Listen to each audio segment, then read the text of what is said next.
when we first set out on this Dhamma journey, you think of the word Dhamma and you will get confused. I mean, if I ask you, and which I did, I asked someone earlier, what is Dhamma? What is Dhamma? And then you see this deer in the headlight look, frozen in fright, right? Oops, what do I say? Let me ask you, what is Dhamma? You have attended Basic Buddhism Course 1. Some of you attended Basic Buddhism Course 2, right? So what is Dhamma? How many deers are there here? And suddenly you go, the teaching of the Buddha. Well, not bad. What's the teaching of the Buddha then? And then, another long one. So when you first set out, that's the kind of reaction you give to a question, what's Dhamma? What is Dhamma? That's the kind of reaction you will give. This is baffling thing, just confused, not sure. So what do? For many of us, we will attend talks. Yeah? Attend talks, read online, buy books, take classes. Okay, that one quiet already. Some of us here would have signed up for systematic study, whether it's under a monk or in some institution. Yes? Yes? Hello? Yeah. If you didn't, don't say yes so loudly, okay? Okay, so you will go for these things, right? How many of you have gone for the range of Dhamma learning activities? How many of you? Those who have gone for Dhamma learning activities, attend talks, read books, check online, all of you, right? Now I ask you this question. What is Dhamma? Chuckle, chuckle, giggle, giggle. Still like that. Attended classes, gone for lectures, take exam, pass and score A, and still blur. One simple question, what is Dhamma? Wow, chim leh, a lot of things to say, Okay, what we're going to do tonight is to hopefully, this is my ambitious aspiration, okay? This ambitious aspiration is to explain the Dhamma with such clarity that at the end of which you will go out and when someone say what is Dhamma, you will spill with confidence. Okay? So at the end of this talk, I will ask you, score 1 to 10. 1 being, I wish I never came. 10 being, got it. We will see what's your score. Everybody better have a number, okay? This is my question. The score is at the end. So pay attention. Say so much already. 4 parts. Tonight, the talk will cover these 4 parts. What is the Dhamma? Second, why and how to see things as they are. I will explain, and you will know why it's sequenced this way. Third, what do we mean by things as they are? And fourth, the gradual path to Nibbana. Bear in mind these 4 parts. You lose the 4 parts, you can't follow the lecture. Okay? Can memorize? What is Dhamma? Why and how to see things as they are? Things as they are. Because we always hear this phrase, right? Yatha Buddha. Things as they are. What are they? And fourth, the gradual path to Nibbana.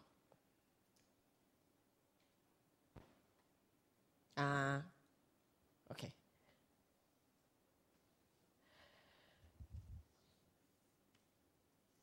I need you to understand this. The Buddha's Dhamma is intended to fix the problem of our mind. This is an important point, very important for you to understand. What is Dhamma? Dhamma is meant to fix the mind, the problems of the mind. Our mind is not always healthy. It can be healthy. It should be healthy. but it is not always healthy. Hence, that is why when the Buddha taught the Dhamma, what is the first lecture that he gave? All those who had attended classes, what was the first discourse that he gave? Dhammacakkappavattana Sutta, right? What was Dhammacakkappavattana Sutta's first principle? Dukkha Arya Satya. There is dukkha. So, the first point in the Dhamma is recognizing that dukkha is a given. Dukkha is a given. Sukha is not a given. Sukha is what you perceive to be your entitlement. But it is not so. It is not a given. Do you know what it means by when I say it, when you perceive something is a given? When you perceive something is a given, you just assume. You assume that the normal state is sukha. And so when I'm experiencing dukkha, I am being abnormal. Whereas the Buddha said, dukkha is a given. Then you may say, and many of you already, I can feel the resistance. You know, the resistance. Me, I'm not dukkha ma. Dukkha suffering, I'm not suffering ma. Right? Surely you will say, no lah. So rude, say like that to the teacher, right? But some of you will start asking this question. Why so pessimistic? Really? Suffering? Nature? That's the way things are? Let me ask you this. Why are you here tonight? This is Saturday night. 你讲吧不是做.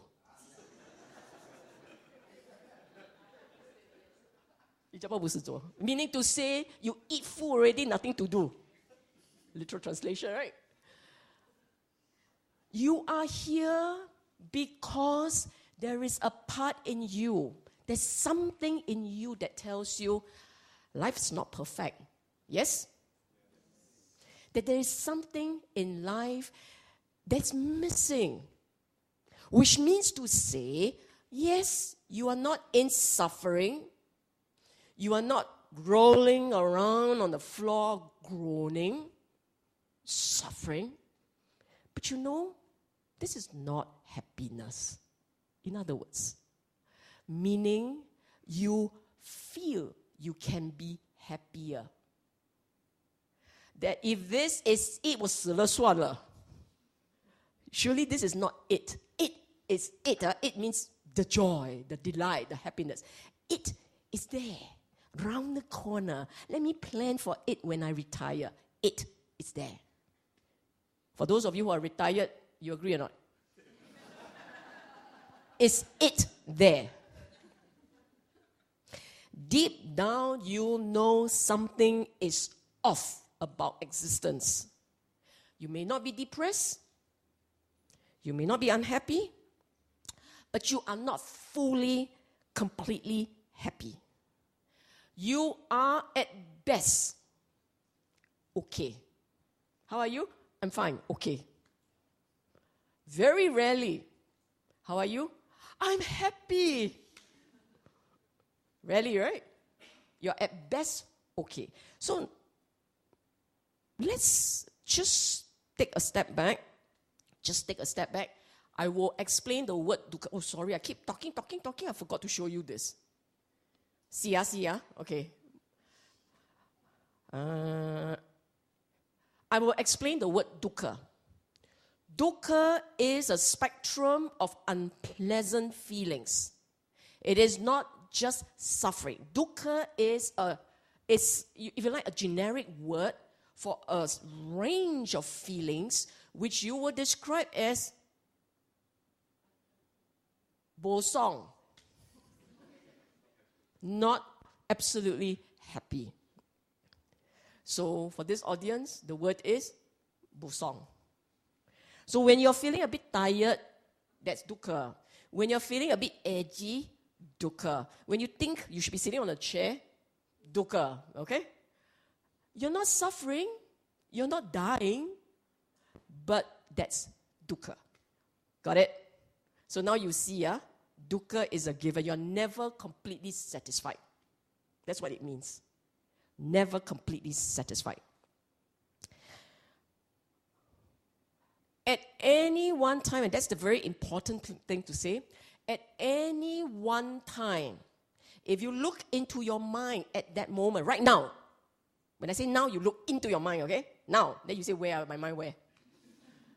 You look into your mind right now, you may find a little bit of edginess.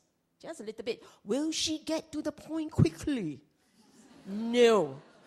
I'm working my way to a climax. Take your time. Okay? So, at any one time, you are always looking for something. That's the dukkha.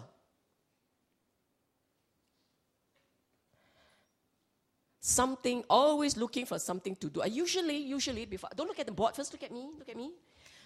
Usually, if you don't believe me, this was the experiment I gave you.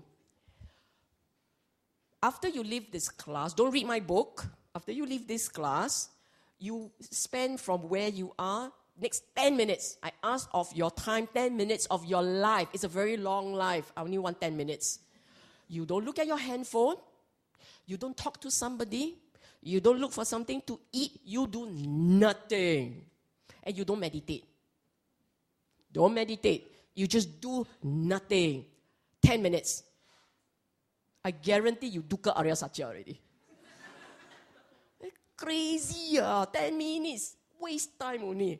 I must check my email. Agree? 10 minutes afterwards, do your experiment. Dukkha is always present and always will be because of your habits and instincts. This looking for something, you remember what I said at the first point? Your looking for something is craving. That's the craving energy. What is craving looking for? Seeking delights, making plans, reliving the past, to replaying the past to relive memorial delights. Give me a sec.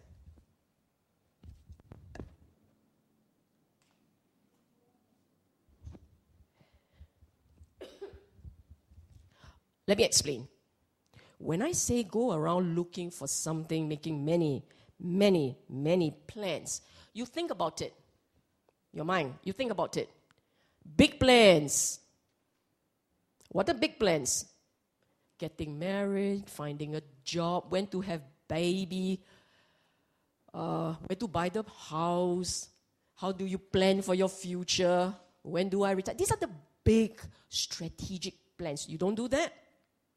Most of us do that. You may not do it very well. That doesn't mean you didn't try.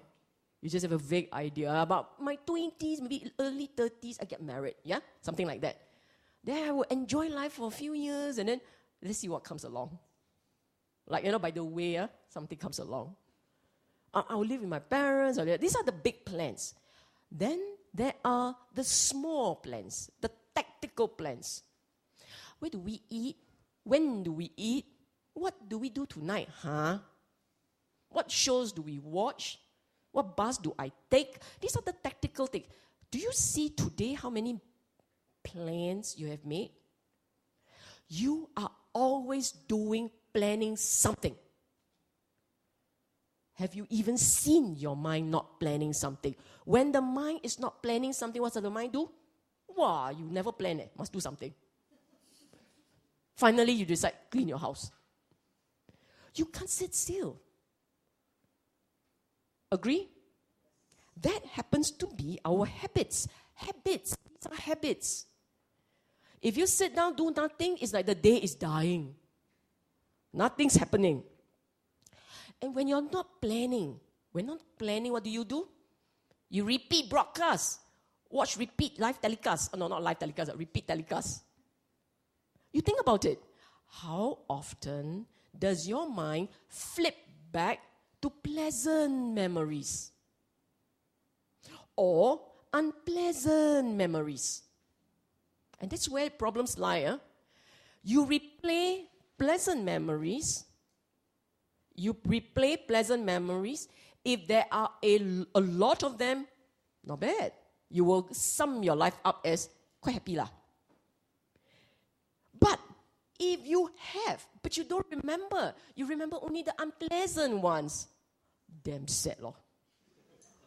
Every time you repeat podcast sad, or the sad music, sad music come out already. Some Japanese drama, you know, Taiwanese drama, sad things can happen. Yes?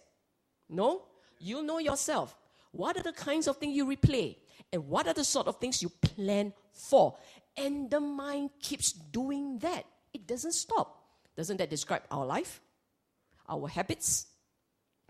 That's the dukkha. That's the craving, the seeking, the searching that leads to a mind constantly in a state of dukkha. There will be many such occasions where you have to fill in the blanks. Filling in the blanks correctly tells me you're learning. Filling in the blanks wrongly means die, must repeat. Okay? So, I repeat. There will be many moments your mind will plan and will review and will search and will hunt. Because the mind has the habit to keep doing this. What drives the mind like this is craving. What drives the mind to go spinning and planning and plotting and constructing is craving. Buddha was not wrong. You live in a state where you're never fully at peace. You are living in a state of semi-anxiety, semi-dukkha. Dukkha lah. Dukkha, 6:30, dukkha, 3/4, dukkha. You're living in the state of unease, if you like.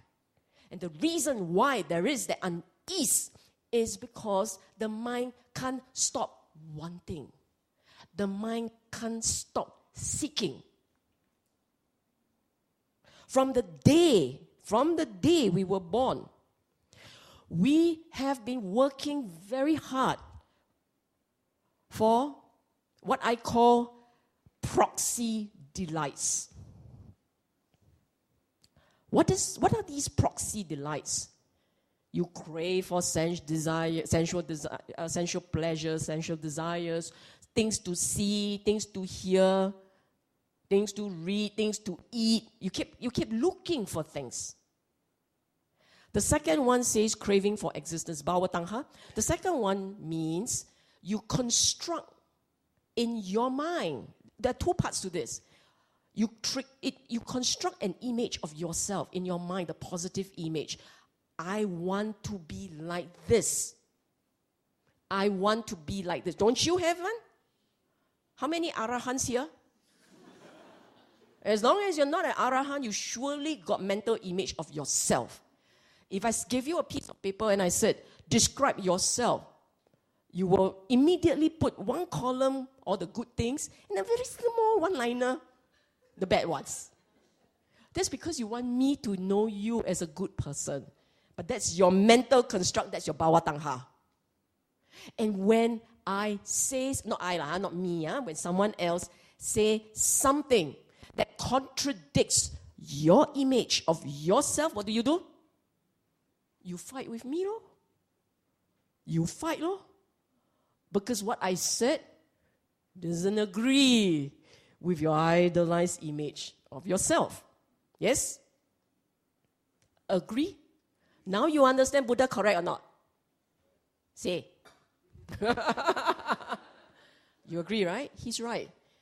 So one part of bhava tanha is the constant desire to build a nice image about yourself and the world to agree with you. What you fail to understand is everyone else is constructing an image of themselves. Nobody's interested in your image of yourself. They only want theirs. So what do we have? Clash of the self-image. Okay? The second thing about bhava tanha is your mind. This is all mind. The first law is about taste, touch, see, sight. Those are the first one. This second and third one is mental, mind-made. So the other mind-made thing is your memories. Pleasant memories, you want to replay again and again. Unpleasant ones, you want to forget. Unpleasant memories, you want to forget. Wibawa tangha, you don't want them.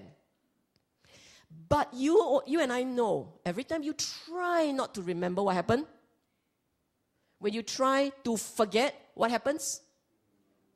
They will spring to life. Bigger than ever, scarier than ever. And Wibawa Tangha can also be understood as image of yourself that makes you feel bad. Mind-made, these are all mind-made. The first lot is tangible things. The second and third lots are mind-made things. The ones you want, the ones you like, the ones you want to repeat. The last one, wibawa, don't want it to be there. The ones you don't want to be there are the unpleasant one, your bad self-image. People say you don't like, you don't want that. You don't want any of that.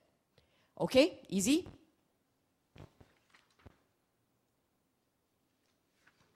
Why do I call them proxy delights? Because you're seeking something outside in search of happiness. Every time you go shopping, right? Every time you go shopping, you believe that if you buy the thing you want, you'll be happy. No? Then what you buy? Waste money. When you go out shopping, when you sit with another friend to chit-chat, you are looking for little delights. When you how many of you would willingly sit with someone you really cannot stand? The martyr in you will spring to life. How many of you? Ubo? Any? Don't have, right? Most of you, how many of you, come on, show of hands, don't be shy. How many of you will willingly sit with someone whose company you absolutely enjoy? The rest of you arahan already. Most of you will stay away from the people you don't like. The people you like, you want to spend time with them. Normal. You are normal. It's okay. What are you seeking? Delights, pleasure, fun, laughter. But they are proxy because in effect, you are seeking a happiness that comes from within. You are seeking happiness. But because from the youngest days, you found delight in gratification. When you get what you want, you have a surge of pleasure. Then you thought that having those pleasure is happiness. You get it? And that's where the problem lies.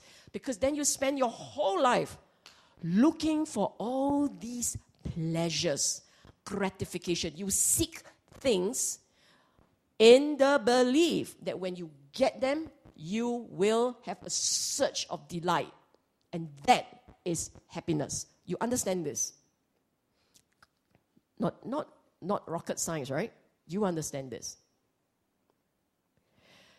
But proxy delights, gratifications give only a temporary high. Temporary. Anything temporary means it will dissipate. You got to then top up, refill. So what do I call you and me? We call each other druggies. You are drug addicts in search of a perpetual high. And because the high comes like that, and then bo liao. That's it. Sometimes, that's it. How many of you, how many of you drive car? Because it's a big ticket item, very expensive, right? Do you remember the day the car came? That was the world, right? So happy you were. Are you still in that state? No. How long did it last? Split half hour. Doesn't last very long, right? Now go buy another car lah. Okay? And the constant seeking for that temporary high, that constant seeking, is the source of the dukkha. Okay?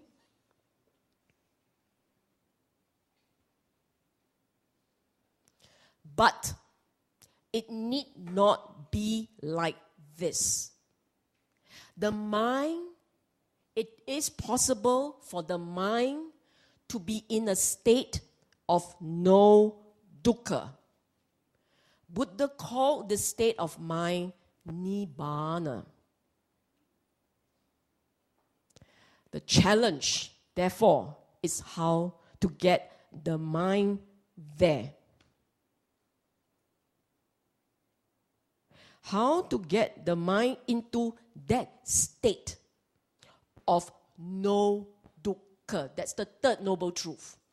That it can happen. What I just showed, this slide that I'm showing you, this is the third noble truth.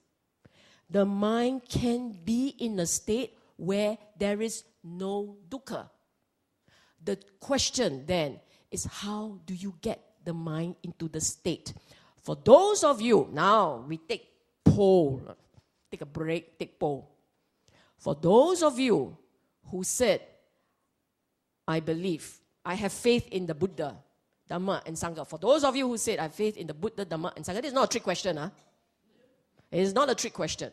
I'm checking your Saddha quotient. How many of you said, if I ask you, do you have faith, Saddha, you will willingly raise your hand? Do you have faith? Will you raise your hand? I might raise that. How many of you? Somebody, yes. Okay, how many of you, I'm serious, how many of you will say, I can't have that faith, I don't have it? Well done. So, you can raise your hand if you don't agree. So all of you here say, I believe. Yes? This is like a faith thing, I believe. Huh? Yeah? Okay. Now I ask you the next question. That was question 1. For those of you who didn't attempt to answer question 1, you can sit out question 2. For those of you who answered question 1, please continue the good results, the good return. My second question to you. Do you believe that you can do it? Well done. That's the answer I was looking for. Now, you want a model answer? That's the answer. If you believe in the Buddha, if you believe, you say, I have faith in the Buddha. He left behind the map. But I don't believe the map can work. Not for me, I'm not so good. The map cannot work. What's your faith? Where is your faith?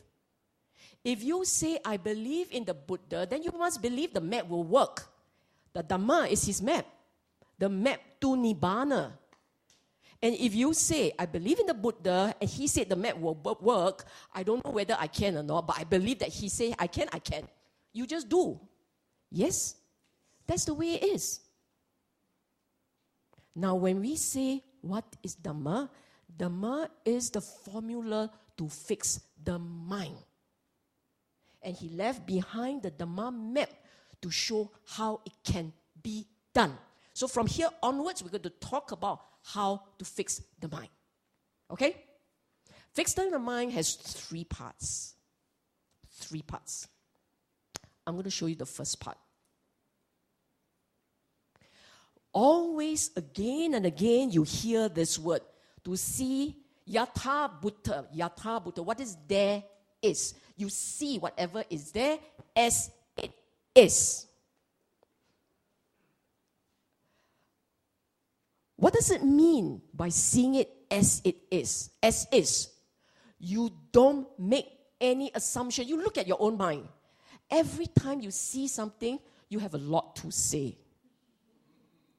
Isn't it? Your mind makes assumption automatically. This is what kian zu ho mai ge kian, but the mind very the ge kian. Right? Second, clearly. Clearly means no distortion by your assumptions, your prejudices, your ge kianness. Objectively, you see, we live in this society. We grew up with parents and friends and relatives and a lot of people, and we went through this world for a long, long time. And so we have picked up many teachings. So that's why it says objectively, not as you have been taught, not as you had already been conditioned. You have to decondition your mind. Because what your mind has been telling you is what you have been taught for a long, long time, and you learn to believe and you learn to accept for a long time. So this thing about seeing things as they are, very important to bear in mind, okay?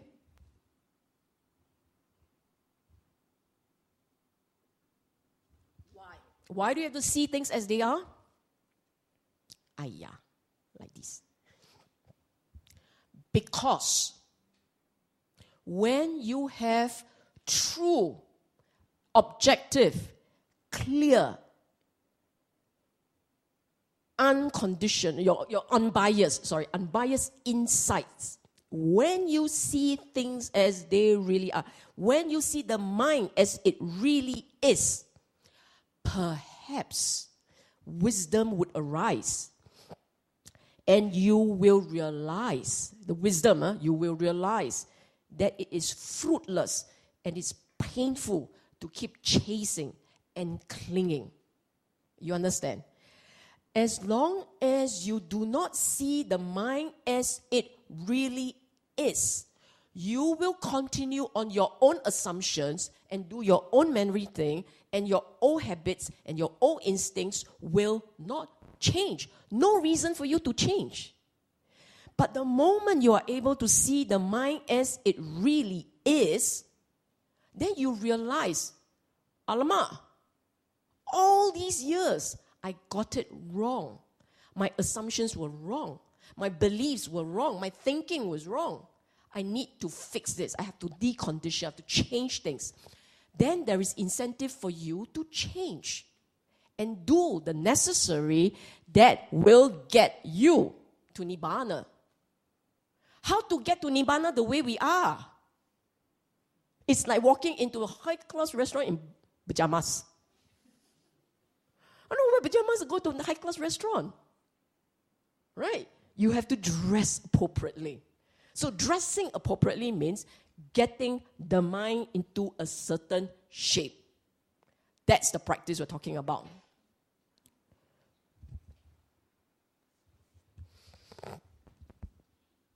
So the next big task, the big challenge for us, for those of you who seek Nibbana, the next big task of the Dhamma is to help the seeker develop the state of mind that can see things as it is, as they are. You need to reprogram mental habits and instincts. Reprogram. Think of it like this. You have a laptop. You know a laptop, right? The computer that sits on your lap. Okay, forget it, a desktop. That's a computer that sits on the desk. What you're trying to do is to reset the OS. Clean this fella, jam the whole thing, get rid of the nonsense, start again. You don't get rid of all your old habits and instincts, can't see the mind as it is. So, what we have to do as a first step, this is what the Dhamma does. First, the Dhamma explains the nature of the world, right? I mean, he goes on about dukkha and craving and all this, you. The second big task about the Dhamma is to teach you to do the necessary rejig in the brain, to set and lay in place 5 mental conditions. You get the 5 mental conditions there in your mind at any one time. They sit there snugly. That mind with these 5 mental conditions will be able to see the mind as is. Get it? Up until here, I will stop and ask you, you get it? This is very important. I will keep asking, you must get it and we'll move on. So, the Dhamma, to fix the mind. In order for the mind to be fixed, it has to see the mind as it is. It has to see itself for what it is.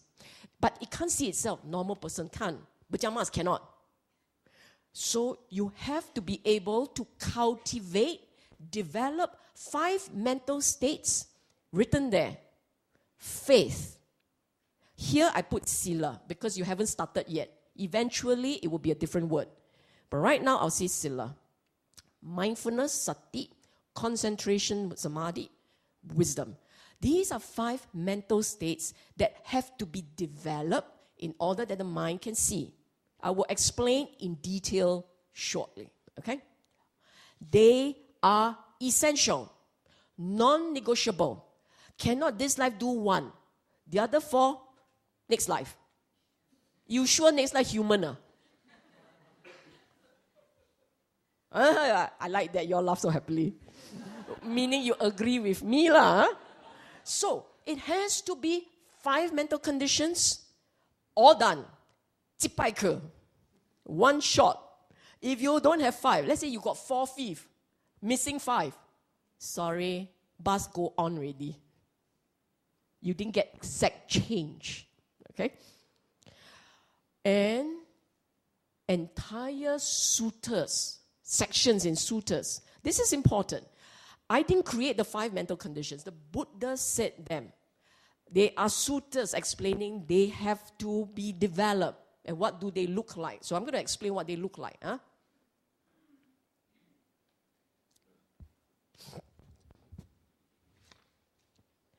Number 1, saddha. If you agree with everything that I have said thus far, yes, no? It's okay one. It's okay. My ego can take it. If you only somewhat agree, it's okay. But if you even if you somewhat agree, okay lah, you make sense. You're so clever, you make sense lah.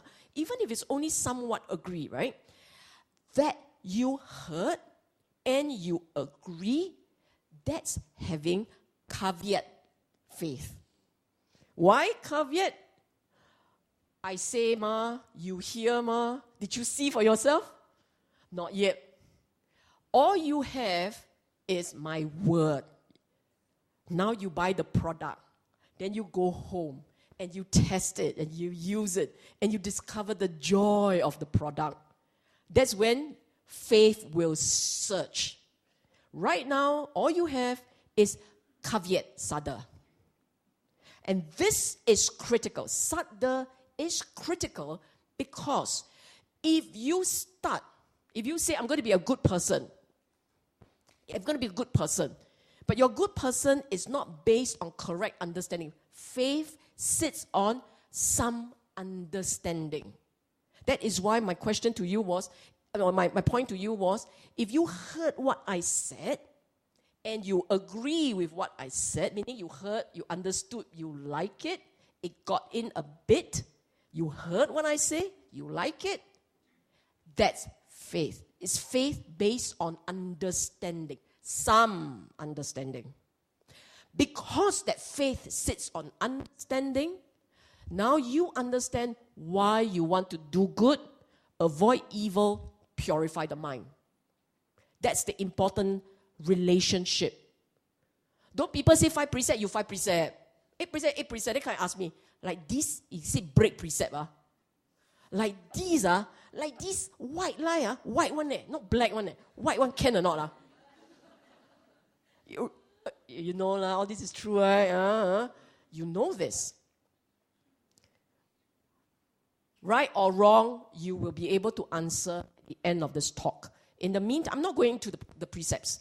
I will tell you the importance of sila, morality. The importance is it is supposed to help you break the negative habits. Any habits that reinforce craving, wanting, delusion, all those habits, eventually they have to stop.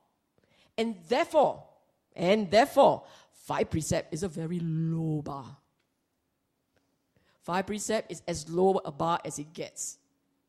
When you get higher bar, I will show you later. Okay? And then you say, but 8 precept.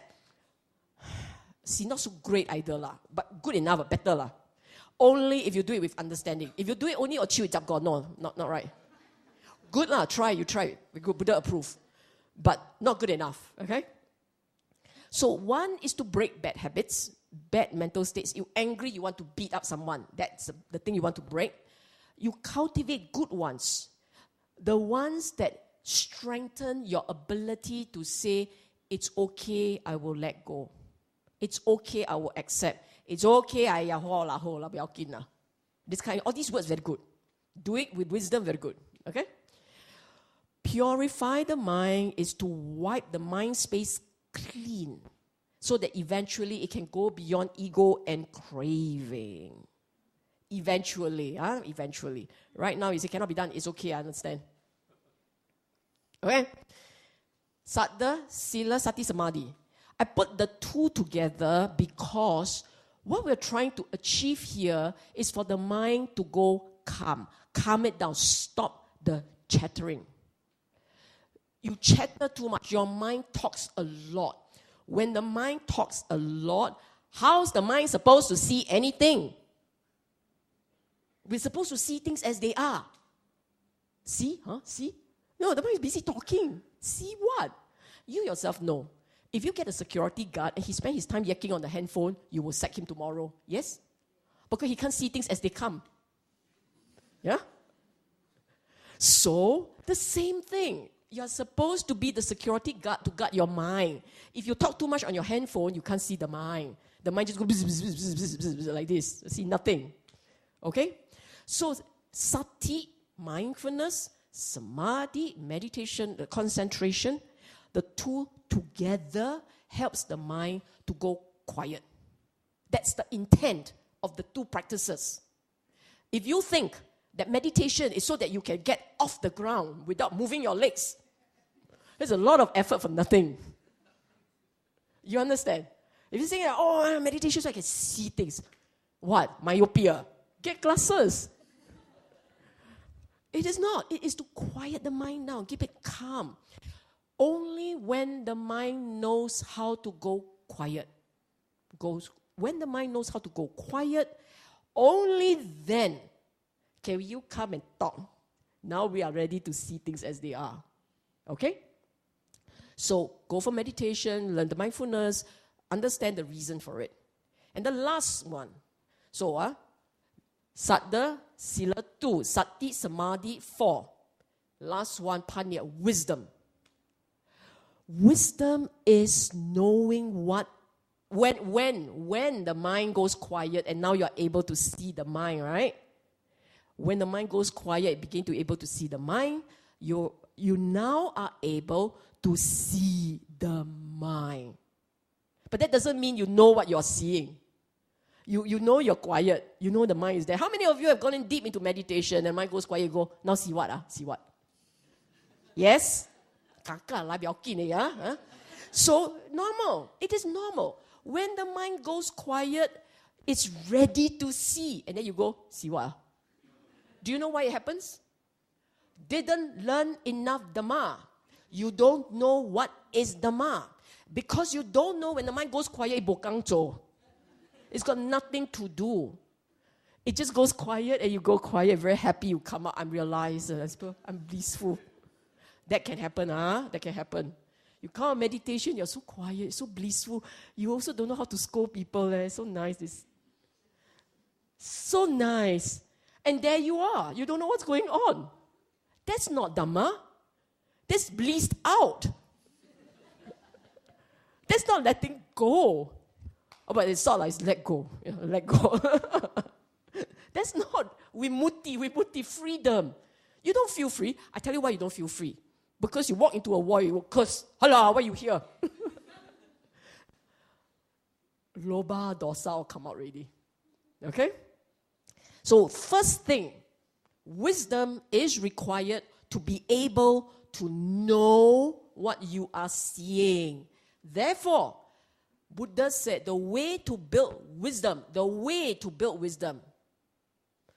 or two big things. One, You got to have sufficient data, correct data, right? They call it parata gohosa, teachings from another. The correct teachings. Gather enough Dhamma information, the correct Dhamma information. You have to gather enough. So there's a pool there. When you go quiet, the mind goes quiet, it will know how to go fishing. It knows what to fish out. Okay? Number 2, the mind must know what it is supposed to look for. Yoniso manasikara, the correct attention, paying correct attention. It knows what it's supposed to do. Wisdom is built by the mind that knows the Dhamma. I mean, it knows the knowledge, conceptual knowledge, and it knows what to do. Okay? And the second part, when you begin to be able to observe what's happening in the mind, you can correlate what you are observing to the Dhamma concepts that you had learned. Therefore, you must have concepts. For those of you who say meditation can already, no need go for class. That was what the Buddha said. Buddha said you need to have parata gohosa. You need to have information, correct information, gather the correct information. Oh, you're smarter than Buddha. Buddha said you should have that. And you say no need. Something's off, isn't it? I'm not asking you to sit for PhD. You don't have to. That one no need. PhD no need. MA also no need. Formal degree leading to a BA also no need. What you need, not one, what you need is attend a good course or get a good Dhamma book and you sleep with the Dhamma book every night after reading it.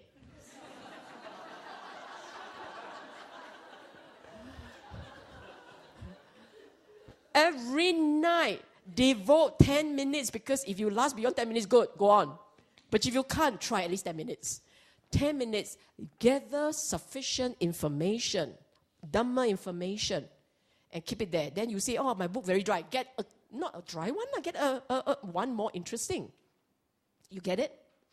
So collect the information, listen to my Dhamma talk. We'll give you the website later. That should keep you awake for a while. Or attend a good course that will take you through the concepts. You all miss BBC 1 and 2. Lo. Attend a good course, just gather the information first. If you didn't gather and you go meditate, you see nothing. I guarantee. If you see something, you better check with your teacher, something off. Okay? You must. Buddha says so. I full believer in Buddha. He say what, I follow what. Okay? So you gather the information first. Build the data bank. Okay? When these 5 mental conditions are in your mind, they all don't come out one at a time. Hey, today my duty, you go off, no need. I got sadha today. No. When they come together. When you have full sadha, when you have full confidence, your sense of wanting to do right, do good, keep the mind clean is very strong. Pure and good sadha, solid ones, will prompt you to want to keep the mind clean. It's not easy. Because when the mind says, I want to eat, no. We're supposed to go quiet now. Shh. Let go. You will do things like that to calm the mind down. And then you are able to sit, meditate, and if you have gathered sufficient information, all 5 are there, right? Now's the time. Now is the time that it will happen. When the mind, the conditions are in place, these are the things you have to see. Impermanent and conditional. What is impermanent is dukkha. What is dukkha is non-self. When the 5 mental conditions are in place, what is it you are supposed to see? Minimally, you are now ready to look at impermanent and conditional. I should have plop them one by one. Can you don't read dukkha and anatta? You quickly scan through anicca, then look at me.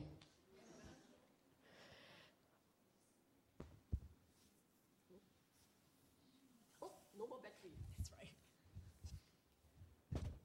Advertisement. When did it die?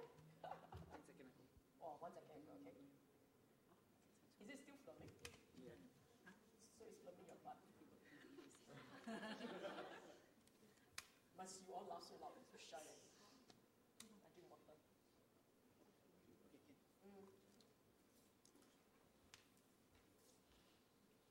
Can you just, I drink water first, huh? Wait. Don't take me drinking water so shy. Do you all want to take a quick break? Well, plenty have gone really. I tell you what, I gave you 5 minutes. If you want to meet many people go pee, I'll give you 10 minutes. If you recall earlier, before your break, if you recall, I said that when the 5 mental conditions are there in your mind, the mind is ready to be able to see its true nature. Yes? What is that true nature? That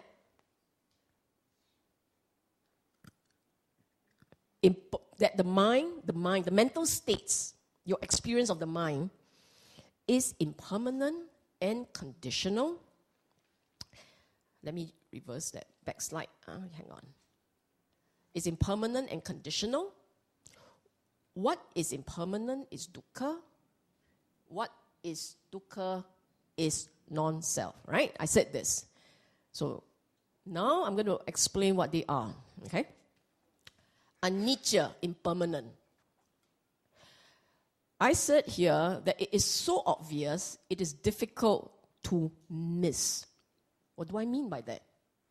If you look into your mind, at any one time, right now, you look into your mind, is the current state you are experiencing the same as the one just before? 講什麼? Who says, 講什麼? Who? Meaning to say, every time you stare at your mind, it's a different mental state. Yes? And you keep flipping. If you stare very hard, you flip very fast. Yeah? And then, as you scan, you talk about scanning the brain, scanning the body. The mind just kind of flip from page to page, point to point.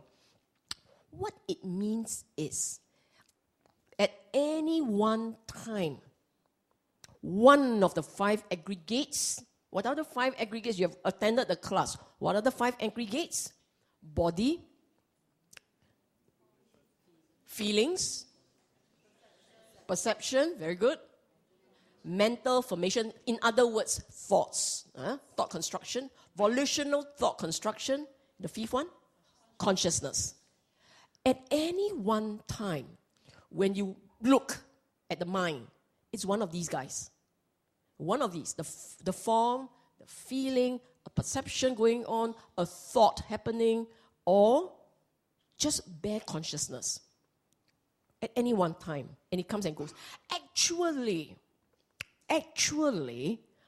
all 5 are there at any one time. They are all there, present and accounted for. But your mind is capable of registering one of the 5 only. So when you registered feeling, you will notice at the point when you stare at feeling, there is actually no thought. When you look at thought, at the point where you say, look at thought, that feeling is neutral. And because the feeling is neutral, you don't remember the feeling. You would thought it is a thought. Then you say, but I got painful thoughts. Actually, that tells you the feeling, the perception, the thought, they're all there. And sometimes you feel it as a step in the heart. The heart also there. Form. You know what I'm saying? Actually, all 5 are present at any one time. But you are only you are aware only of one of them, the most prominent one. And when you are aware of the most prominent one, your mind, the volitional thought, that Shankara, happily takes over and run. When he runs, everybody chase. Gone is your mindfulness. Okay? And if you just look at your mind, right now, you already see it has changed. Isn't it impermanent?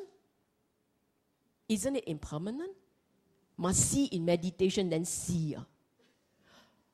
You just have to sit there and it's changing relentlessly all the time. And for each one that you pay attention to, right? For each one of them, didn't it sit on a previous experience? Previous experience? Meaning it sits on something and then the next one comes along. Sits on something and something else comes along. It's conditional. This is the most obvious. Okay? Then you say, okay, got it. Next. No. You must understand this. It is a fundamental principle of your mind. If you tell me you have seen it in meditation and you've seen it in daily life, if you tell me you have seen it, then why are you still getting caught up in your anger? Why? Because if you have seen change and you internalize the mind as always changing, what is there to hold on to? It will change. You say, I hold on to the I. Very gao. Where's the I? Which is the I? Feeling is the I? Mind? The mind is made up of feeling, perception, thought formation, consciousness. Consciousness is the I? No, a bit more. Feeling is the I? Well, maybe, don't know. And then you go on and on looking for the I. Things that keeps changing has no essence, in other words. Now, change is unsettling. Change is unsettling. Some people will say, no, I like change. Change brings hope. You are still looking for happiness. You are still looking for the rainbow there. And so, change, because you are eternal optimist, the rainbow is there. And change means it takes you closer to whatever you are seeking. Assuming hypothetically, you got the rainbow. You sit on the thing you really want. You want it to change? You marry the man you love. You want it to change? You don't want him to die? Not possible. Change by its very nature is unsettling. That is why the Buddha didn't teach anicca, dukkha, anatta. The Buddha taught anicca in what is anicca is dukkha, in what is dukkha is anatta. You have to understand it's linked like this. Change is unsettling. You don't like change. Disturbing. Change in itself is dukkha. Get it? Then for those who say, I like change, change brings me better, I already pointed out to you. That's because you're seeking for happiness. And when you find it, you don't want happiness to change. What? Bokawa. Want to change husband, change wife. You found your perfect spouse, want to change. Don't want. You found your perfect kid, want to change. Take back, I don't want. Can you give me another one, better one? No. You are only looking for the best. That which brings you perfect peace. Then when you hit perfect peace, I'm done changing. Don't change, don't change anymore. Boo, change. Because it will never stop. Because the mind doesn't pause. Your video does, but not the mind. Even your memory doesn't pause. As soon as you remember something, it's the next one. Right? Try stopping your memory. You can't. That's the very nature of our mind. And the Buddha says, see that as it is. See the nature of your mind as it is. See how it keeps flipping, flopping, changing. On and on and on.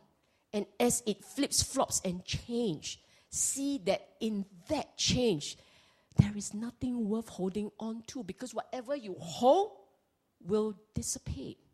Like grabbing water. Worse, grabbing air.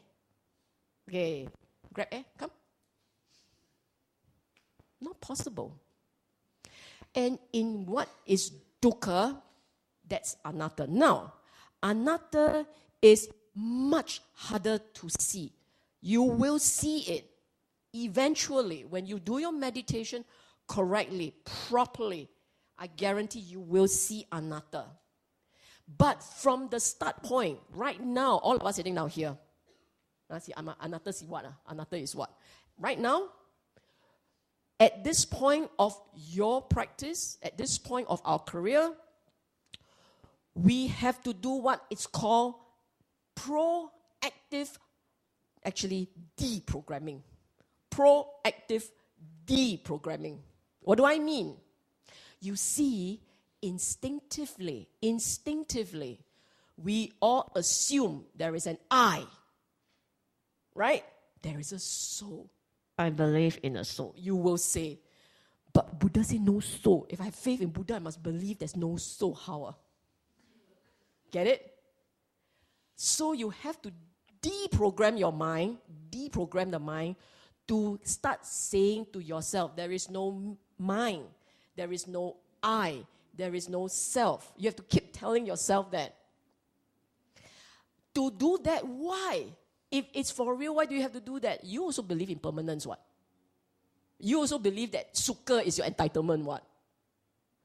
But you know for your by now, sitting right here, I can feel that you're beginning to grudgingly accept anicca dukkha, correct? But anatta is hard because you can't see it. It's not obvious to you, right? And because it's not obvious to you and you can't see it, actually what the Buddha taught the monk to do, he taught the monk to do active deprogramming.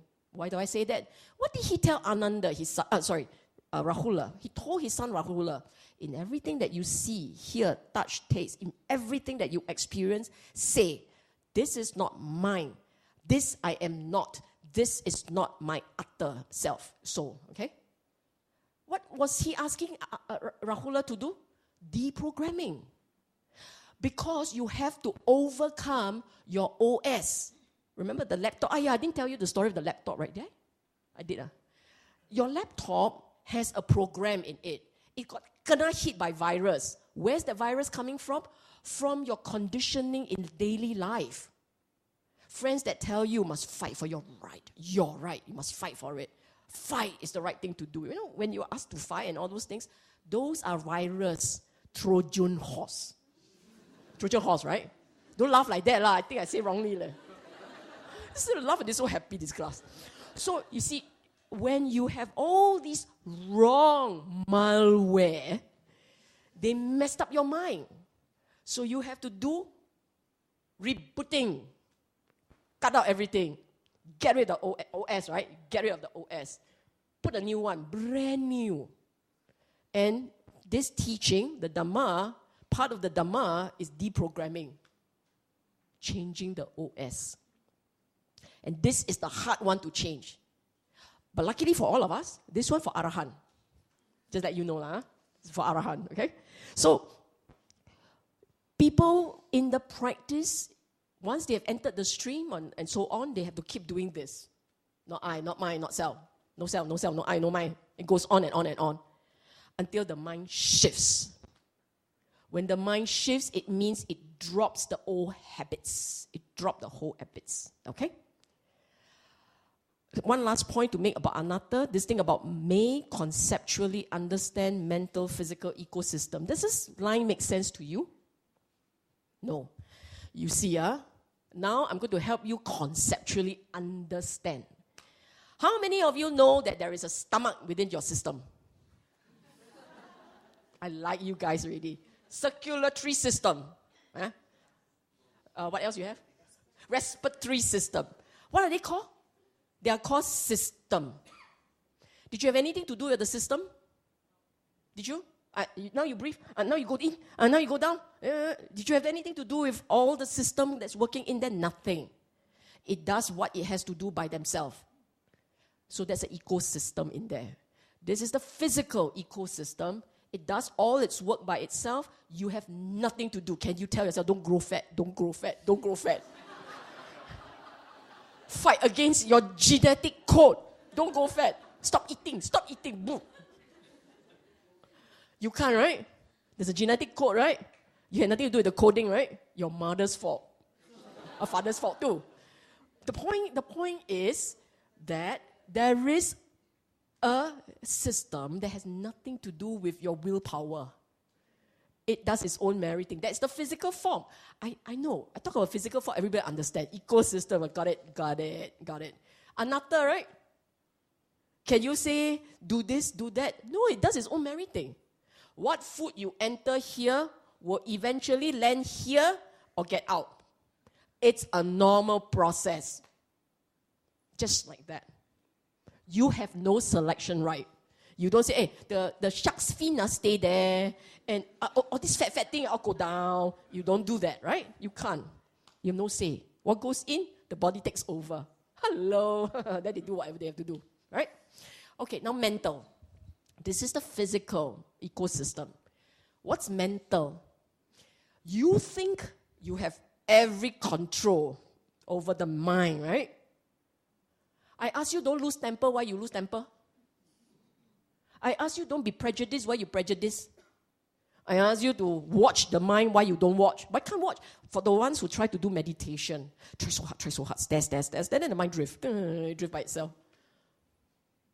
You will, right? You will so hard. You try so hard. You did all the things that they say must do. And still the mind drifts by itself. Does its own merry thing. Then you scold yourself. Because as long as you keep saying it's my fault, I should have better control over the mind. It's my fault. I scold people. I should have better control. It's conditioned. A lot of things happen in the brain. Today, with the MRI, the machinery, they are able to tell. There's a lot of things happening in the brain. And you are the part that realize the consequence of the machinery in that. Things are happening in there. It coughs out an output. You react. So therefore, there's a mental ecosystem going on there. And you are aware of only the tip of the iceberg. And then you decide you control the iceberg. Therefore, it's your fault that Titanic sunk. See what I'm saying? That doesn't mean you're not at fault, lah. I'm not saying you're completely free of fault, okay? You can still choose to react or not. You have that choice. Your final choice is, I scold or I hold back. It's much harder to not let the anger come up. But you can still choose. Say or not, say then die, never mind. Say then die. That's what will happen. Because once you say, it will sear into a habit. The neural pathway is born. Get it? Now you understand the Buddha's point, right? That's important. So there is a physical ecosystem, there is a mental ecosystem. All these are going on. Now you conceptually understand, right? That is anatta. One version of it. But it's the correct version of anatta. There's more to that. Okay? Okay. When you see the mind's nature in a literal manner, literal. What does the word literal mean? It's not some imagery, figurative. It is, when I say see anicca, you register change. You register, you see for yourself how mental states keeps changing. When you see dukkha, you understand this is when the mind feels unpleasantness. It feels unpleasantness because you experience and you know. So see the mind's nature in a literal way. One, or all of the above characteristics, and you correctly correlate your observations to the Dhamma concepts that you have been taught tonight. I added tonight lah. Because yesterday what you forgot already ma. When you see anicca, dukkha, anatta, and you correlate it to all the concepts that you have learned, that becomes a moment of awakening for you. Now, then you wait for the enlightenment moment. You haven't seen ma, you only heard. So right at this point, you are at the part that says Dhamma concept. Right now, what you have accumulated for yourself is Dhamma concepts. Okay? Then you go for meditation, you do the necessary to generate the 5 mental conditions, and when you generate the 5 mental conditions, then put the mind to look at the mind. Put your attention to looking at the nature of the mind. That's when you look for anicca, dukkha, anatta. Right now, you're trying to figure out, it's still thought-based. This is not what we mean. What I meant when I said correlating what you have been taught with what you are seeing in there. Okay? When you actually see it and you correlate.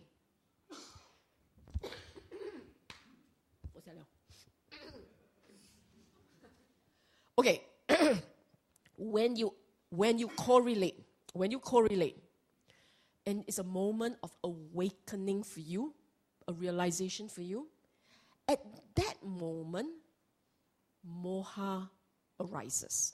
Delusion lives. Sorry, not arises, lives.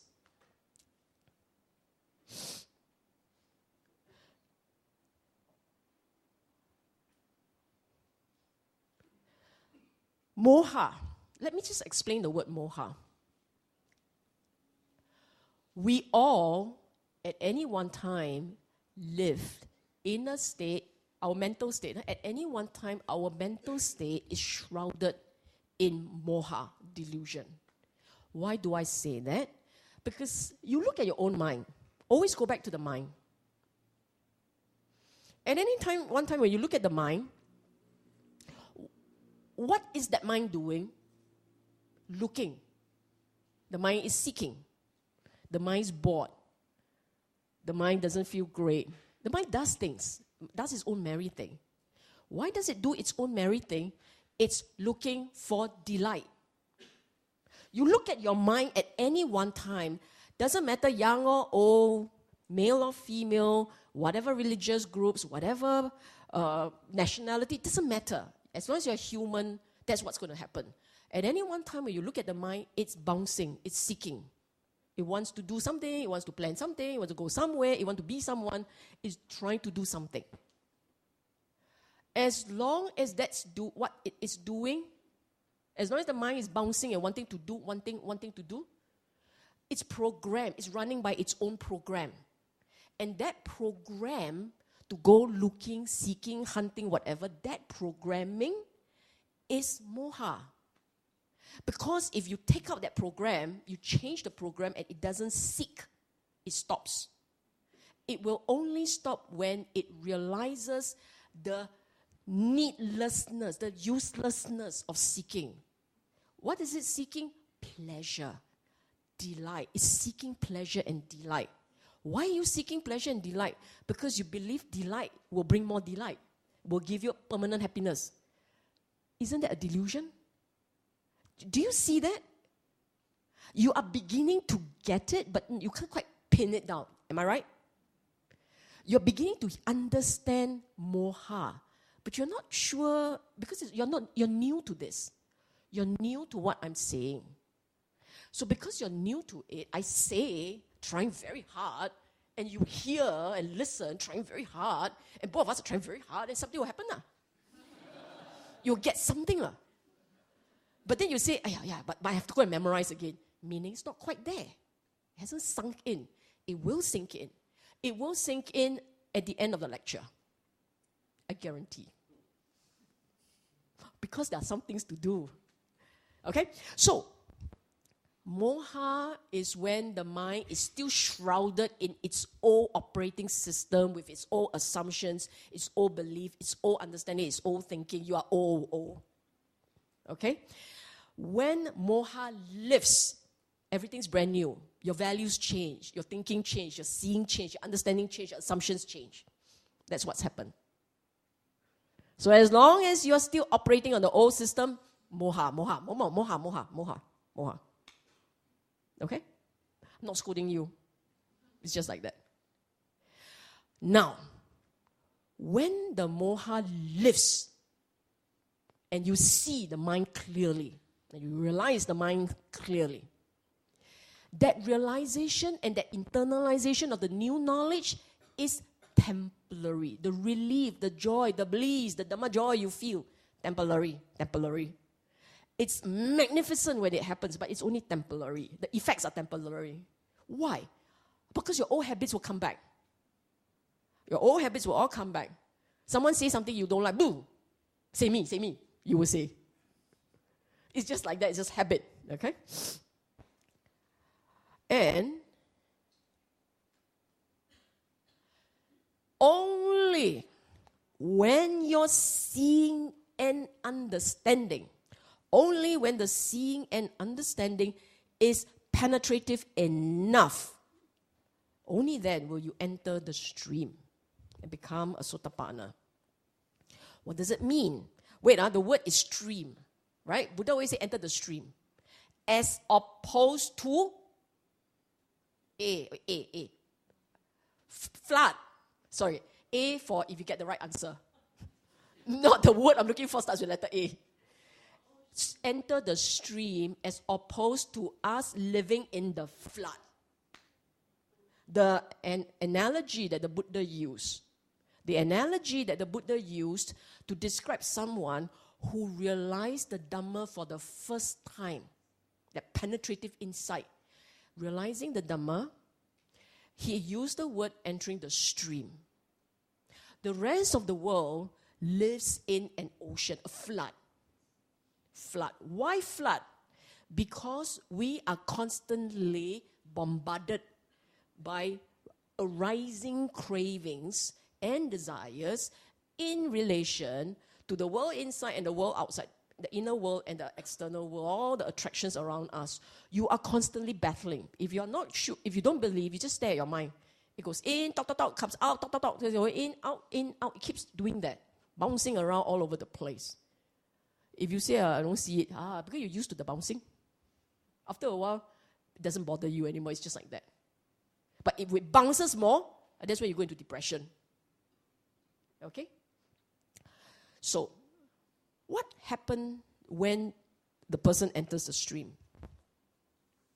You no longer believe that there is an I essence, an inner entity called soul.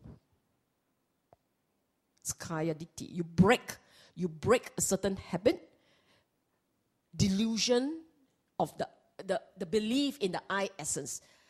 Ditti is a view. Sakaya is I essence. There is an I in this essence. There is an I essence in this namarupa, this mind and body.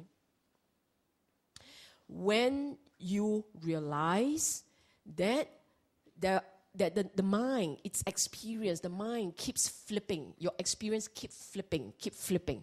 When you realize that, and you realize that in all this flipping, it's really dukkha. When you realize all these things in such a penetrative way, mind-made are things, and so on and so forth, the whole Dhamma, it comes together, and the first thing it cracks is, one of the things that it cracks, three things. One of the things it cracks is Sakaya Ditti. The mind no longer believes that there is an I essence in this mind and body. The second fetter that it breaks is doubt.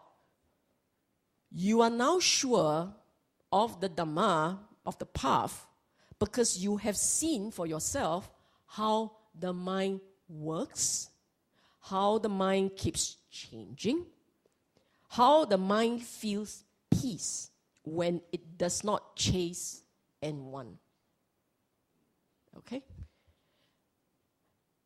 And you know now that it is about cleansing the mind and not following a set of pattern or formula of external purification. You know how many people go around asking, am I bowing correctly? Should I follow all these steps? Should I do all these things, right? Right? Huh? No, you never done that? It's very common for people to be wondering, how should you address the Buddha? Do I offend him if I bow wrongly? That kind of rites and rituals. And then you go for blessings, blessings, the blessings, and you do a lot of things.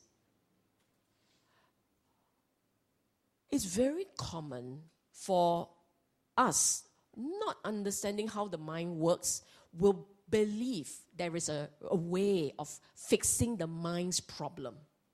Because we don't say it as a mind's problem. We say it is bad luck. Conditions of the world, bad luck. We say things like that. And because it's bad luck, condition of the world, we are not able to handle this, let's go ask for divine help.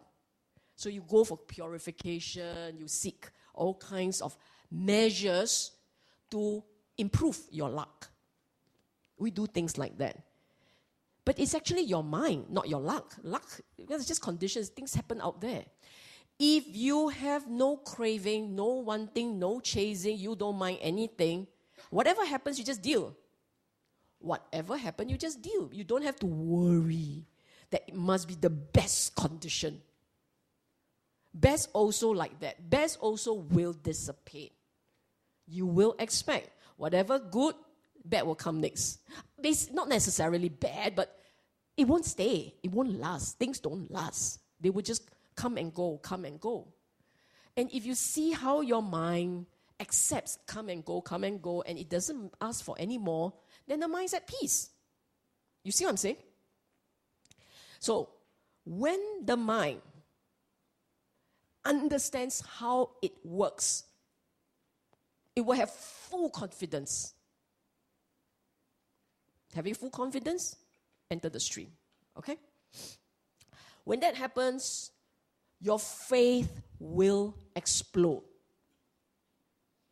This is the belief in the triple gem, unshakable. In your mind, you know the Buddha was right. The Dhamma, what is the Dhamma? It's a map to fix the mind. It tells you how to get it right. And you now know the Dhamma works because your mind is at peace. Temporary doesn't matter, but it feels that it is in control. It knows how to fix its problem. It knows alternative medicine. Get it? The Dhamma medicine. The Dhamma is correct, it's true, and it works. Dhamma, by now, is no longer a book of rules and regulations and merits and demerits and things to do per se, just because Buddha says so. It's knowing how to fix mind. In other words, you become a mechanic of the mind or doctor of the mind, give you a bit of elevated status, since that's still important. So you now call yourself doctor of the mind. You can fix it. When you feel down, it's okay. I know what to do. Get it? And Sangha are the ones who understood. They got it. They've seen the mind. They've understood the Dhamma. And they had achieved some relief from the dukkha. Understand. Why do I say this? Go back to, you remember your own triple gem chanting? Homage to the triple gem. What does it say?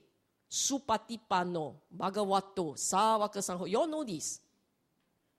What's supatipano? Upright conduct. Practicing well, practicing correctly, practicing with understanding, knowledge and all. The emphasis in the chant is about practice and understanding. Isn't it? And then what else did it say? Yadidan chattari purisa yukani atta purisa pukkala. 4 pairs of individuals. 8. people. 8 people. What are these 8 people? Sotapanna, Maggapala, Sakadagami, Maggapala, Anagami, Maggapala, Arahata, Maggapala. 4 pairs. Now use all the Pali word. Stream enterer, once returner, never returner, Arahant. Because earlier on I said Arahata. Pali is actually Arahata, okay? Okay. This is when the faith becomes unshakable, yawa nibbana, until you end the game.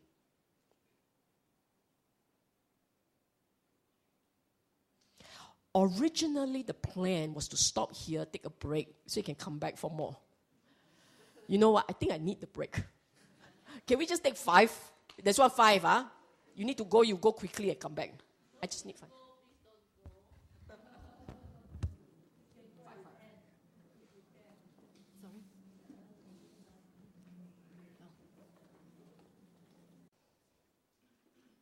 Mm-hmm.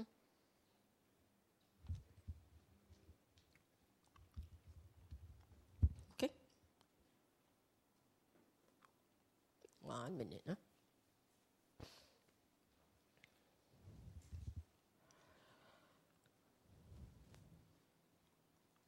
You see, earlier on, let's just recap before we go on, okay?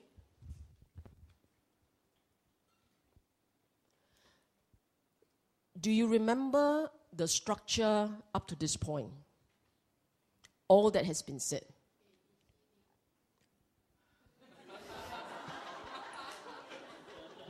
Enlightening.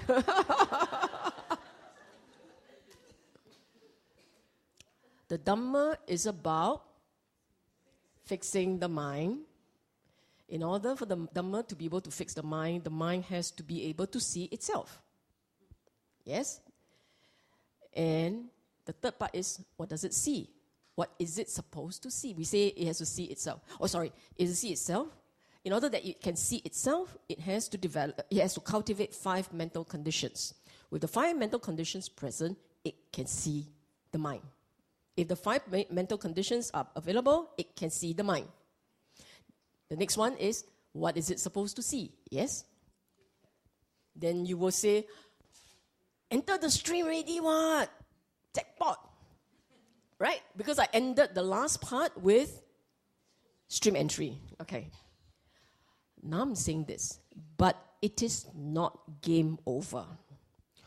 To see, even at a superficial level and partially, the 3 characteristics is a critical start point. What were the 3 characteristics? Anicca, dukkha, and anatta. Even to see them superficially. Because if you don't go into meditation, you can't see them with depth. And you certainly can't see anatta properly. Anatta is the only one of that 3 that has to be seen in meditation. But then, as I said, it's arahant. So you can, it's okay, panchan a bit. But the 3, anicca, in what is impermanent is dukkha. This 2, to see superficially, you like what you are having now, what many of you are experiencing now is what I would call superficially get it. Yes?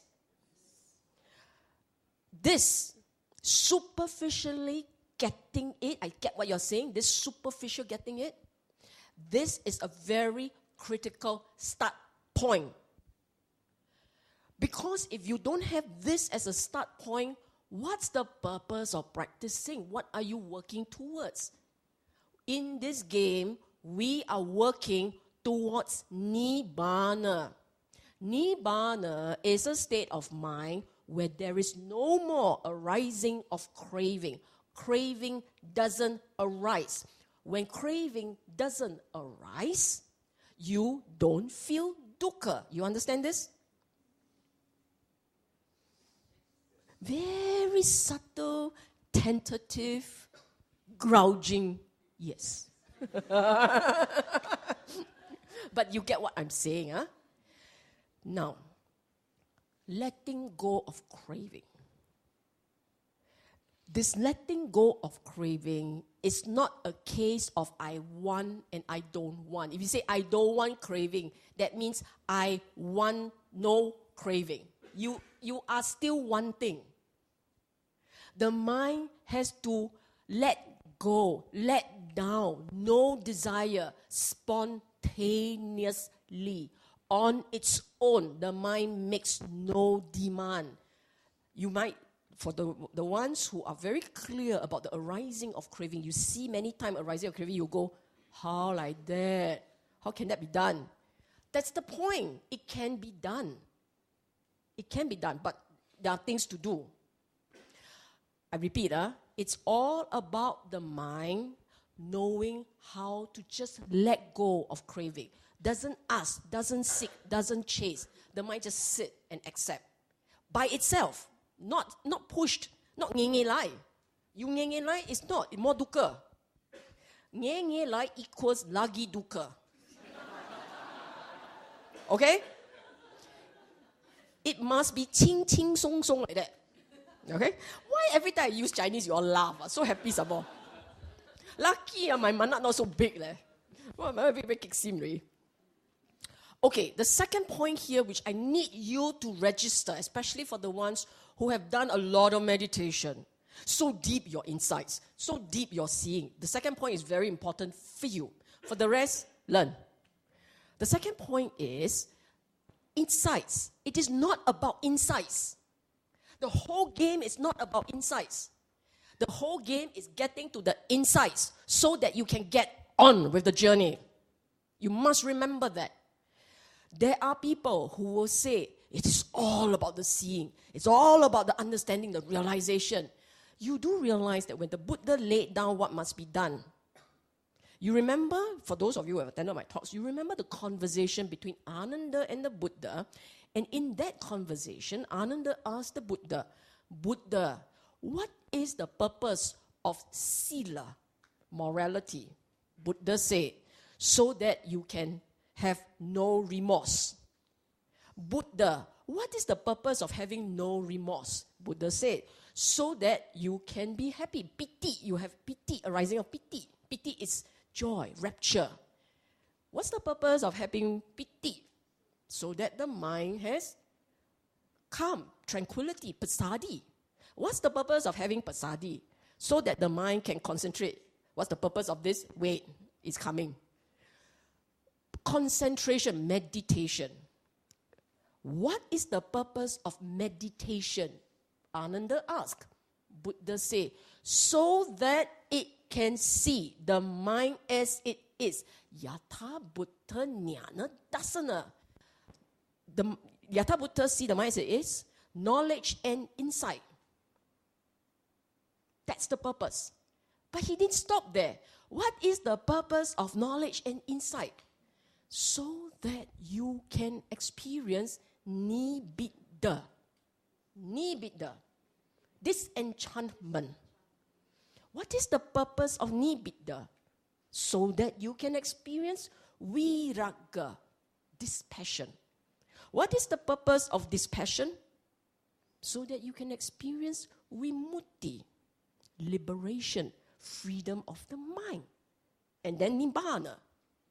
So in this game, in this practice, getting to the point where the mind goes quiet and the mind can see its own nature is step one. It's not the end of the game. But if you don't get here, you didn't enter the stream. You have to get to a point where the mind says, alamak, I got it lah. No need to be so drama lah, but something like that. Something like this. When the mind realizes it had been fooled by itself for a long time. How do you know it's fooled by itself? Because it has seen change, dukkha, and anatta. Anatta, see it superficially or deep. It gets it. And when it gets there, this is what's happening. See that? Insight to help you be able to let go. The whole point of insight is so that you will let go on your own. And it's not a one-night thing. Tonight I go to sleep, then I get it, then I let go. It doesn't work like that. You have to consolidate again and again and again. Okay? Right? Let's move. Okay.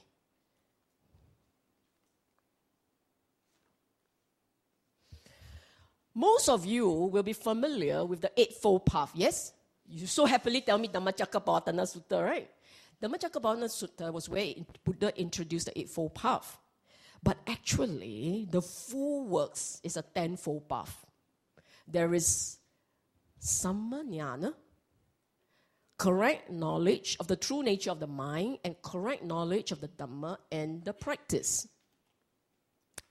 And there is Sammavimutti, right liberation of the mind. The right liberation of the mind.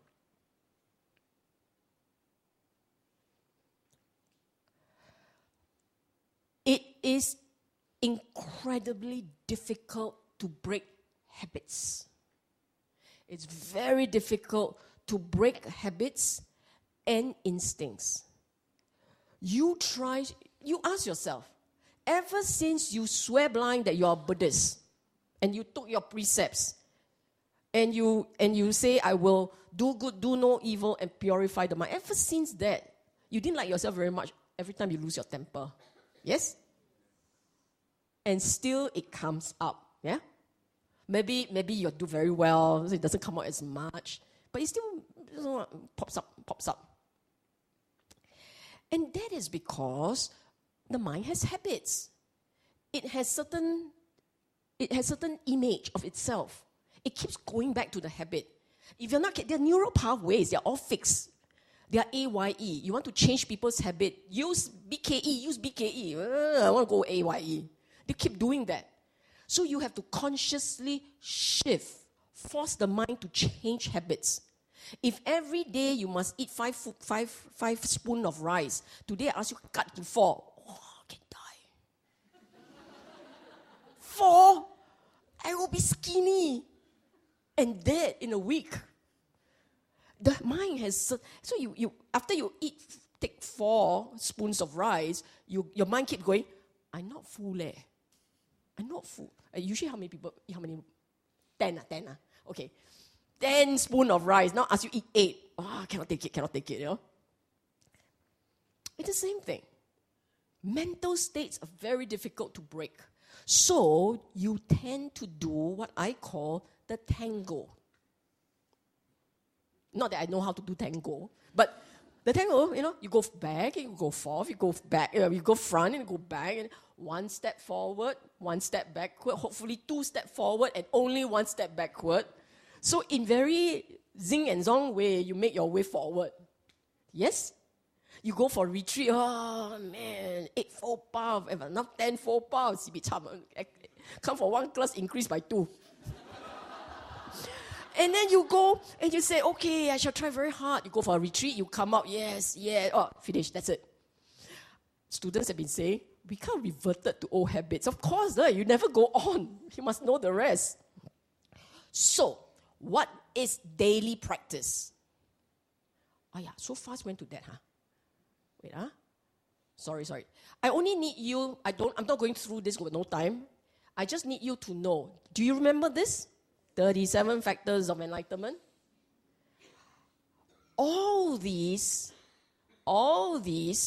they actually sit on top of each other and they strengthen the mental states. These mental states, you don't have to learn everything, but these mental states, as they strengthen, they will take you in the correct direction.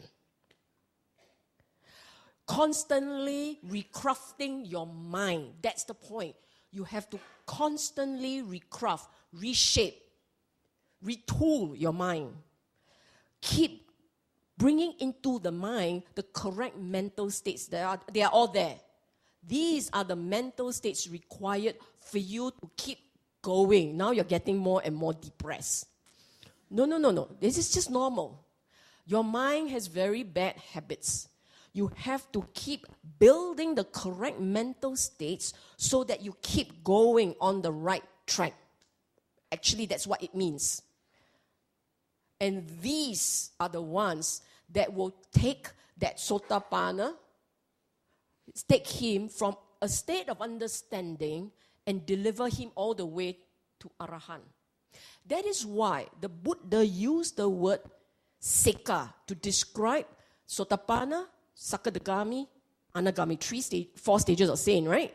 The first 3 stages, the Buddha called them Sekas, trainees. They are still training. They still have to retool their mind, change their habits, change and internalize the Dhamma. And as they internalize, they will start to change. And eventually, the letting go becomes spontaneous. I will continue to explain, okay? Eightfold Path, has 3 key parts. 3 parts, right? Wisdom, morality, concentration. 3 parts. On a daily basis. I know you said earlier on, I said, we are talking about the Sotapanna practice. This is the practice, period. Whether you Sotapanna or not, this is the practice. On a daily basis. On a daily basis, you need to remind yourself of the Dhamma. The Dhamma, refresh, remind, reinforce the insight on the 4 Noble Truths. Today, what a wonderful day. How many of you remember 4 Noble Truths? Until you came to this class, were you thinking of the 4 Noble Truths? No, think of dukkha at all. Dukkha never arise in your mind at all. Don't have lah. No refresh. No need about remind, reinforce. Can you imagine day in, day out, you remember dukkha arya satya, the noble truth of dukkha. Samudaya dukkha arya satya. Craving, the origin of dukkha is craving. You just reflect, just remember. Every time you get agitated, remember, refresh. Can you do that? This is insight. This is a practice. This is part of it. The practice is 3 parts: insight, morality, and concentration. You are all fixated about meditation, which is one of 3. I can't practice Dhamma because I can't do meditation. Hello, one of 3 leh. And then you break it down, it's one of 8 leh. You break it down further, it's one of 10 leh. Can't do concentration, everything down the drain. Flush. Psh. Can you see the problem? Can you do insight, reflection? Possible? Can. Very difficult, meh? That's your mind, leh. And the 3 characteristics is a constant companion. What do I mean? You are constantly aware of how the mind keeps shifting, keeps changing. You don't know anatta, you said. But you don't know anicca, meh? Don't know dukkha, meh? You know what? So don't make excuses. Huh? The point is, the Dhamma is not some airy-fairy concept that you put on the shrine and you pay respect. The Dhamma describes your mind and provides the tool to fix the mind.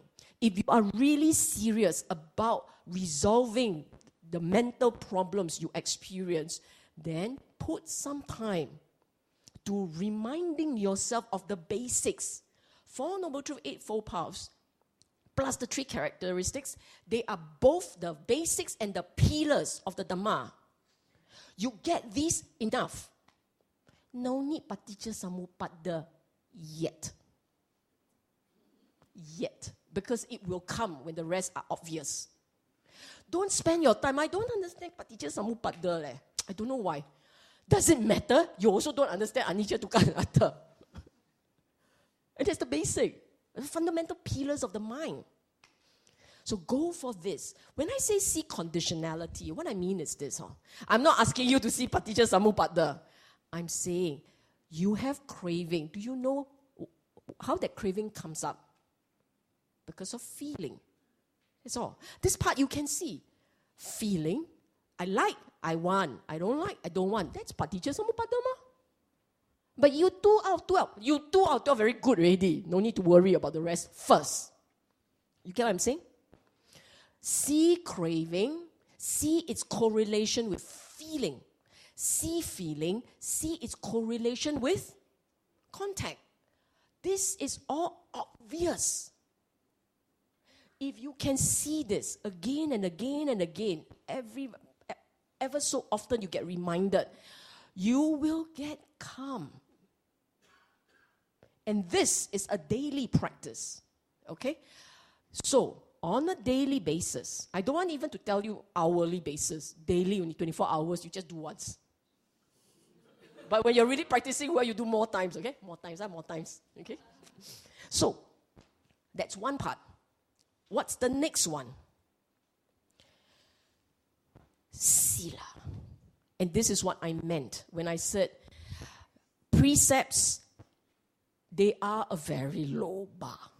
Don't kill. How many of us go around killing people? Then, okay lah, I stop law. How many? I'll confess. None. You at most kill cockroach. It's so bad you are kill mosquito. But you're not the ones who kill people. How many of you steal for a living, really? Every day you go out, take $1. No lah, you don't do these things. So that's why I say very low bar. If those low bar you can't reach, we have to talk. You know what I'm saying? So it is not about the low bar. It's not about the precept.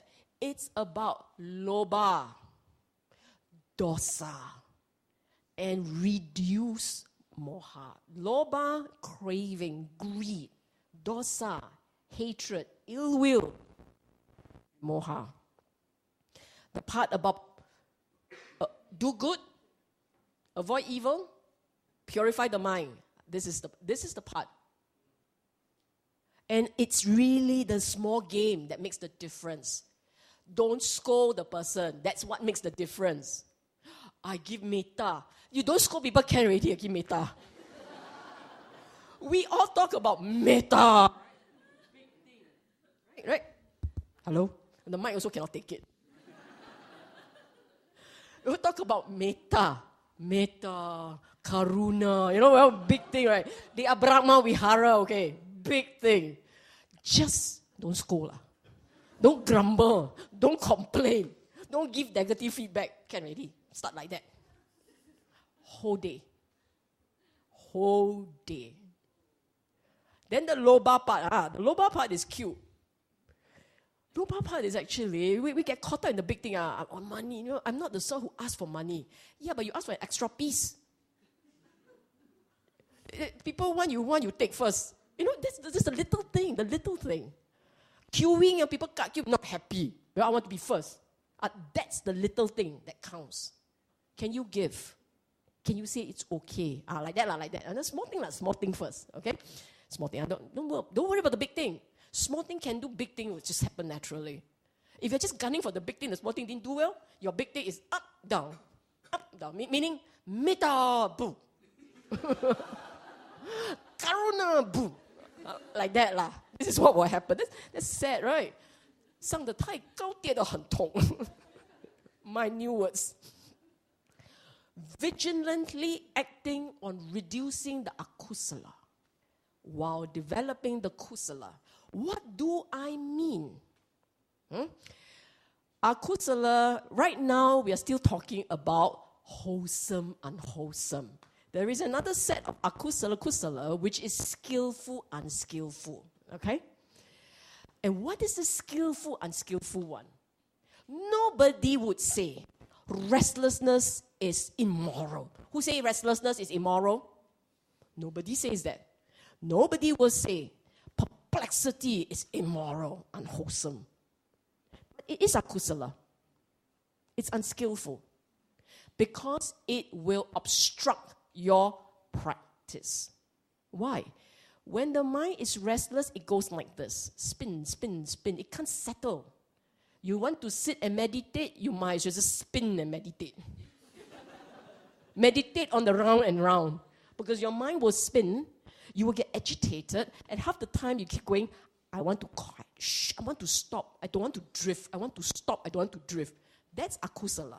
That's when the mind can't stop, it wants to drift. Get it? It is not immoral, but it will disrupt your meditation, it will affect your practice, and it will demoralize you. Especially when you are so, because you see, you put all your chips on 1 out of 10 on meditation, on concentration, right? Your chip all on concentration. Never mind about the right understanding, right thought, not important. Concentration. Your entire practice on that. Die lah, you cannot sit because it keeps spinning. Today, finish, my Dhamma over. How demoralizing is that? You forgot you didn't tell lies. You forgot you didn't kill.